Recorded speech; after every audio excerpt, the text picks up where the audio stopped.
Break ಆದಮೇಲೆ ಗೆಳತಿ ಕಾರ್ಯಕ್ರಮಕ್ಕೆ ಮತ್ತೆ ಸ್ವಾಗತ ವೀಕ್ಷಕರೇ. ಆಹಾರದ ಮಹತ್ವದ ಬಗ್ಗೆ ನಾವು ಮಾತನಾಡ್ತಿದ್ವಿ. ಹಾಗೇನೆ ಮಕ್ಕಳು ಪೋಷಕರು ಒಟ್ಟಿಗೆ ಕುಳಿತು ಊಟ ಮಾಡೋದ್ರಿಂದ ಏನೆಲ್ಲ ಪ್ರಯೋಜನ ಇದೆ ಅನ್ನೋದ್ರ ಬಗ್ಗೆ ಡಾಕ್ಟರ್ ನಮಗೆ ತಿಳಿಸ್ಕೊಡ್ತಾ ಇದ್ರು. ಡಾಕ್ಟರ್, ಇನ್ನು ಈ ವ್ಯಕ್ತಿತ್ವದ ಬಗ್ಗೆ ಮಾತನಾಡಬೇಕು ಅಂತಂದ್ರೆ ಆಹಾರಕ್ಕೂ ವ್ಯಕ್ತಿತ್ವಕ್ಕೂ ಸಂಬಂಧ ಇದೆ ಅನ್ನೋದಾದ್ರೆ ಯಾವ ರೀತಿ ಹೇಳ್ತೀರಾ ಅದನ್ನು? ನಾನು ಮನೋವಿಜ್ಞಾನಿಯಾಗಿ ಇದು ಖಂಡಿತವಾಗಿಯೂ ಇದರ ಅನುಮೋದನೆ ಇದೆ ನಂದು. ಯಾಕೆ ಅಂತಂದರೆ ವ್ಯಕ್ತಿತ್ವ ಅನ್ನೋದು ಸಾಮಾನ್ಯವಾಗಿ ಅನೇಕ ಕಾರಣಗಳಿಂದ ಬರುವಂತಹದ್ದು. ವಿಶೇಷವಾಗಿ ಸಾಂಸ್ಕೃತಿಕ ವಾತಾವರಣದಿಂದನೇ ವ್ಯಕ್ತಿಯಲ್ಲಿ ಅನೇಕ ವಿಷಯಗಳನ್ನು ಅಳವಡಿಸ್ಕೊಳ್ಳುವಂತಹದ್ದು ಬರುತ್ತೆ. ಅದು ಯಾವುದು ಜಾಸ್ತಿ ಕೂತ್ಕೊಳ್ಳುತ್ತೋ ಅದು ವ್ಯಕ್ತಿತ್ವದ ಸೂಚಿಗಳಾಗ್ತಾ ಹೋಗುತ್ತೆ. ಆಹಾರ ಅನ್ನುವಂತಹ ವಿಷಯಕ್ಕೆ ಬಂದಾಗ ನನಗನ್ಸುತ್ತೆ, ನಮ್ಮ ಅನೇಕ ಪುರಾಣದ ಕಥೆಗಳನ್ನ ತಗೊಂಡಾಗ ನಳ ಆಗಿರ್ಬೋದು, ಭೀಮ ಆಗಿರ್ಬೋದು, ಅಲ್ಲಿ ಪಾಕಶಾಸ್ತ್ರನೇ ಅಂತಲೇ ಒಂದಿದೆ. ಪಾಕಶಾಸ್ತ್ರದಲ್ಲಿ ಅಡುಗೆ ಮಾಡುವಂತಹ ವಿಧಾನಕ್ಕಿಂತ ಹೆಚ್ಚಾಗಿ ತಿನ್ನೋರ ಮನಸ್ಸನ್ನು ಸುಧಾರಣೆ ಮಾಡೋದು, ಬದಲಾವಣೆ ಮಾಡೋದೇ ಆಗಿರುತ್ತೆ. ಅಂದರೆ ವ್ಯಕ್ತಿತ್ವ ಆಹಾರ ಸೇವನೆಯ ಮೂಲಕ ಖಂಡಿತವಾಗಿ ಉತ್ತಮವಾಗಬಹುದು, ವೃದ್ಧಿಸ್ಬೋದು ಅನ್ನೋದು. ಈ ಕೆಲವರು ಹೇಳ್ತಾರೆ, ಅತಿಯಾಗಿ ಖಾರ ತಿಂದವನಿಗೆ ಕೋಪ ಬರ್ಬೋದಾ? ಇನ್ನೊಂದು ಮುಖದ ಉದಾಹರಣೆ ತಗೊಂಡಾಗ ರಕ್ತದ ಒತ್ತಡ, ಅಧಿಕ ರಕ್ತದ ಒತ್ತಡಕ್ಕೆ ನೀವು ಹೆಚ್ಚಿನ ಪ್ರಮಾಣದಲ್ಲಿ ಇದನ್ನು ತಗೋಬಾರ್ದು. ಹಾಗೆಯೇ ಸಕ್ಕರೆಗೆ ಸಂಬಂಧಪಟ್ಟಂತಹ ಕಾಯಿಲೆ, ಸಿಹಿಮೂತ್ರ ಆಗಿರ್ಬೋದು, ಮಧುಮೇಹ ಅಂತ ಏನು ಕರೀತಾರೋ, ಈ ಕಾಯಿಲೆಗಳಲ್ಲೂ ಕೂಡ ಕೆಲವೊಂದು ಇಷ್ಟವಾದಂತಹ ಪದಾರ್ಥಗಳು, ಸಕ್ಕರೆಯ ಅಂಶ ಜಾಸ್ತಿ ಇರುವಂತಹ ಪದಾರ್ಥಗಳು ಸ್ವೀಕಾರ ಮಾಡಬಾರ್ದು, ತಗೋಬಾರ್ದು ಅಂತಾರೆ. ಇವೆಲ್ಲ ಒಂದು ರೀತಿಯಲ್ಲಿ ವೈದ್ಯಕೀಯವಾಗಿ, ಶಾರೀರಿಕವಾಗಿ ಆಗುವಂತಹ ಬದಲಾವಣೆಗಳೇನಿವೆಯೋ ಈ ಆಹಾರದಿಂದನೇ ಆಗಿರುತ್ತೆ ಅನ್ನೋದಂತ ಸಾಬೀತಾಗಿಬಿಟ್ಟಿದೆ. ಹೀಗಾಗಿ ನನಗನ್ಸತ್ತೆ ಆಹಾರದ ವಿಧಾನಗಳನ್ನು ನಾವು ನಿತ್ಯದಲ್ಲಿ ಅಳವಡಿಸ್ಕೊಂಡ್ರೆ, ಆಹಾರವನ್ನು ಸೇವಿಸುವಂತಹ ವಿಧಾನಗಳನ್ನು ನಮ್ಮ ಬದುಕಿನ ಶೈಲಿಯಲ್ಲಿ ಪ್ರತಿದಿನದ ವೇಳಾಪಟ್ಟಿಯಾಗಿ ಮಾಡಿಕೊಂಡಾಗ ವ್ಯಕ್ತಿತ್ವದ ಮೇಲೂ ಕೂಡ ಇದು ಒಂದಲ್ಲ ಒಂದು ರೀತಿಯಲ್ಲಿ ನೇರವಾಗಿರುವಂತಹ ಸಕಾರಾತ್ಮಕ ಪರಿಣಾಮನೂ ಬೀರುತ್ತೆ. ನೀವು ಆಹಾರ ಸೇವನೆಯಲ್ಲಿ ಅಡ್ಡಾದಿಡ್ಡಿಯಾಗಿ ಅಭ್ಯಾಸಗಳನ್ನು ಮಾಡಿಕೊಂಡ್ರೆ ನಿಮ್ಮ ವ್ಯಕ್ತಿತ್ವದ ರೀತಿಯಲ್ಲೂ ಖಂಡಿತವಾಗಿಯೂ ಅದರ ಅಡ್ಡ ಪರಿಣಾಮ ಇರುತ್ತೆ. ಉದಾಹರಣೆಗೆ ನಾನು ಹೇಳ್ತೀನಿ, ಕೆಲವರು ಮಾತಾಡ್ತಾನೆ ಆಹಾರ ಸೇವನೆ ಮಾಡ್ತಾ ಇರ್ತಾರೆ, ಟಿವಿ ನೋಡ್ಕೊಂಡು ಸೇವನೆ ಮಾಡ್ತಾ ಇರ್ತಾರೆ. ಮತ್ತೆ ಎಷ್ಟೋ ಸತಿ ಏನ್ ತಿಂತಾ ಇದೀವಿ ಅಂತಾನೂ ಗೊತ್ತಾಗೋದಿಲ್ಲ. ಇದು ಸ್ವಭಾವಗಳ ಮೇಲೆ ಕೂಡ ಪರಿಣಾಮ ಬೀರುತ್ತೆ. ಸ್ವಭಾವ ಅನ್ನೋದು ವ್ಯಕ್ತಿತ್ವಕ್ಕೆ ಸಂಬಂಧಪಟ್ಟಿದ್ದು. ಆದ್ರಿಂದ ಆಹಾರ ಸೇವನೆಗೂ ಆಹಾರ ಸೇವನೆಯ ವಿಧಾನಕ್ಕೂ ಪೌಷ್ಟಿಕಾಂಶ ಇರುವಂತಹ ಆಹಾರಕ್ಕೂ ವ್ಯಕ್ತಿತ್ವಕ್ಕೂ ಸಂಬಂಧ ಇದ್ದೇ ಇದೆ ಅಂತ ನನ್ನ ವಾದ.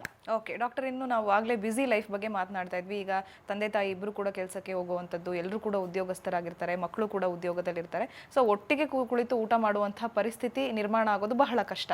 ಸೊ ಇದಕ್ಕೇನು ಹೇಳ್ತೀರಾ ನೀವು? ಹೌದು, ಕುಟುಂಬ ಅನ್ನೋದು ಬಹಳ ಮುಖ್ಯವಾಗಿರುವಂತಹ ಒಂದು ಸಂಸ್ಥೆ. ಪ್ರತಿಯೊಬ್ಬ ವ್ಯಕ್ತಿಗೂ ಇದು ಬೇಕೇ ಬೇಕು.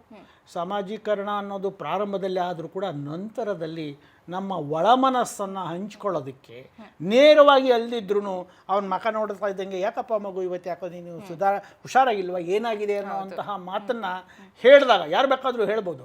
ಆದರೆ ಅಪ್ಪ ಅಮ್ಮನೋ, ಅಕ್ಕ ತಂಗಿನೋ, ಅಣ್ಣ ತಮ್ಮನೋ ಮನೆಯ ವಾತಾವರಣದಲ್ಲಿ ಹೇಳಿದಾಗ ನಿಮಗೆ ಅನೇಕ ವಿಷಯಗಳು ಮಾತಾಡಬೇಕು ಅಂತಲೂ ಬರಬಹುದು, ಅಥವಾ ಗೊಂದಲ ಇರುವಂತಹ ವಿಷಯಗಳು ಈ ಪ್ರಶ್ನೆಯಿಂದನೇ ನಿವಾರಣೆಯಾಗುತ್ತೆ.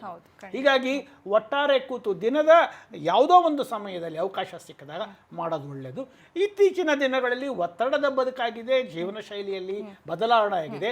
ಆದರೂ ಕೂಡ ಮನೆಯಲ್ಲಿ ಹೆಂಡತಿಯೋ ಅಥವಾ ಅಮ್ಮನೋ ಮಾಡಿದಂತಹ ಆಹಾರವನ್ನು ನೀವು ಕೆಲಸದ ಜಾಗಕ್ಕೆ ತಗೊಂಡೋಗಿ ತಿಂದಾಗ, ನಮ್ಮ ತಾಯಿ ಮಾಡಿದ ರುಚಿ, ನಮ್ಮ ಅಜ್ಜಿ ಮಾಡಿದ ರುಚಿ, ನನ್ನ ಹೆಂಡತಿ ಮಾಡಿದ ರುಚಿ, ಅಥವಾ ನನ್ನ ಗಂಡ ಮಾಡಿದ ರುಚಿ ಎಷ್ಟೋ ಚೆನ್ನಾಗಿದೆ ಅನ್ನೋಂತಹ ಒಂದು ತಕ್ಷಣದ ಹಿತ ಬರುತ್ತೆ. ಈ ತಕ್ಷಣದ ಹಿತದಿಂದ ಮುಂಬರುವ ಒತ್ತಡಗಳನ್ನು ನೀವು ಎದುರಿಸುವಂತಹ ಶಕ್ತಿ ಬರುತ್ತೆ. ಅದೇ ಒಟ್ಟಿಗೆ ಕೂತು ಬಿಸಿ ಬಿಸಿ ಊಟ ಮಾಡ್ತೀವಪ್ಪ ಮನೆಯವರು ಅಂದರೆ, ವಾರದಲ್ಲಿ 2 ದಿನ ಮಾಡಿದ್ರು ಕೂಡ ವಯಸ್ಕರು, ಬಹುಶಃ ಇದು ನಿಜವಾಗಿಯೂ ನಿಮ್ಮ ಮನಸ್ಸಿಗೆ ಹಿತ ಕೊಡುವಂತಹ ಚಟುವಟಿಕೆ. ಆಹಾರದ ಬಗ್ಗೆ ಯಾವಾಗಲೂ ತಿನ್ನೋದೇ ನಿಮಗೆ ಅನ್ನುವಂತಹ ಒಂದು ಮಾತು ಇರಲಿ, ಆದರೆ ಅದು ಸದಾ ಇರೋದು ಬೇಡ.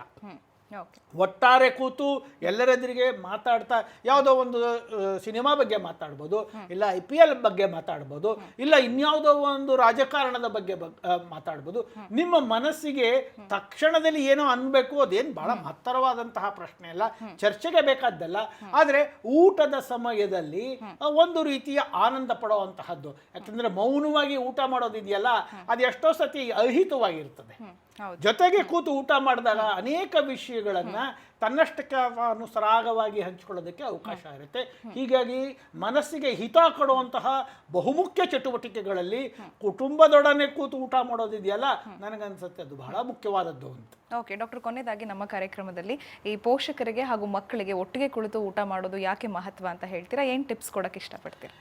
ನಾನು ಪ್ರಾರಂಭದ ದಿನಗಳಲ್ಲಿ ಮಕ್ಕಳ ಸಣ್ಣ ವಯಸ್ಸಿನಲ್ಲಿ, ಅಂದರೆ ಹುಟ್ಟಿದ ತಕ್ಷಣದಲ್ಲಿಂದನೇ ನೀವು ನಿಮ್ಮ ಮಗುವಿಗೆ ಆಹಾರದ ಬಗ್ಗೆ, ಆಹಾರದ ಸೇವನೆಯ ಬಗ್ಗೆ ಒಂದಲ್ಲ ಒಂದು ರೀತಿಯ ಕ್ರಮವನ್ನು ಅಳವಡಿಸ್ಕೊಂಡ್ಬರ್ಬೇಕಾಗ್ತದೆ.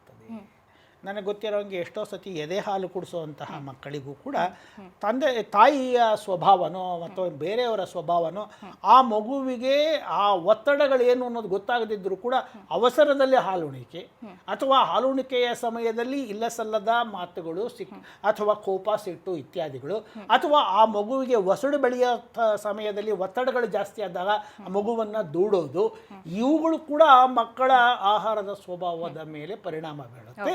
ನನಗನ್ಸುತ್ತೆ ಎಚ್ಚರಿಕೆಯಿಂದ ನೋಡೋದು. ಎರಡನೇದು, ಬೆಳೆಯುವಂಥ ವಯಸ್ಸಿನಲ್ಲಿ ಮಕ್ಕಳು ಆಹಾರವನ್ನು ಸೇವಿಸ್ತಾ ಇರಬೇಕಾದ್ರೆ ಇದು ಸರಿಗಿಲ್ಲ, ಇದು ಸರಿ ಅನ್ನುವಂಥದ್ದನ್ನ ಜಾಣತನದಿಂದನೇ ಹೇಳಬೇಕೇ ಹೊರತು ಒತ್ತಡದಿಂದ ಹೇಳೋದು ಬೇಕಾಗಿಲ್ಲ, ಮತ್ತೆ ಶಿಕ್ಷೆಯ ದೃಷ್ಟಿಯಿಂದ ಹೇಳೋದು ಬೇಡ. ಇನ್ನು ಶಾಲೆಯ ವಯಸ್ಸಲ್ಲಿ ಬಂದಾಗ ಮಕ್ಕಳು ಮೊದಲ ದಿನದ ಶಾಲೆಗಳಿಗೆ ಹೋದಾಗಂತೂ ನೀವು ಆಹಾರದ ಬಗ್ಗೆ ಹೆಚ್ಚು ಗಮನ ಕೊಡೋದು ಮುಖ್ಯ.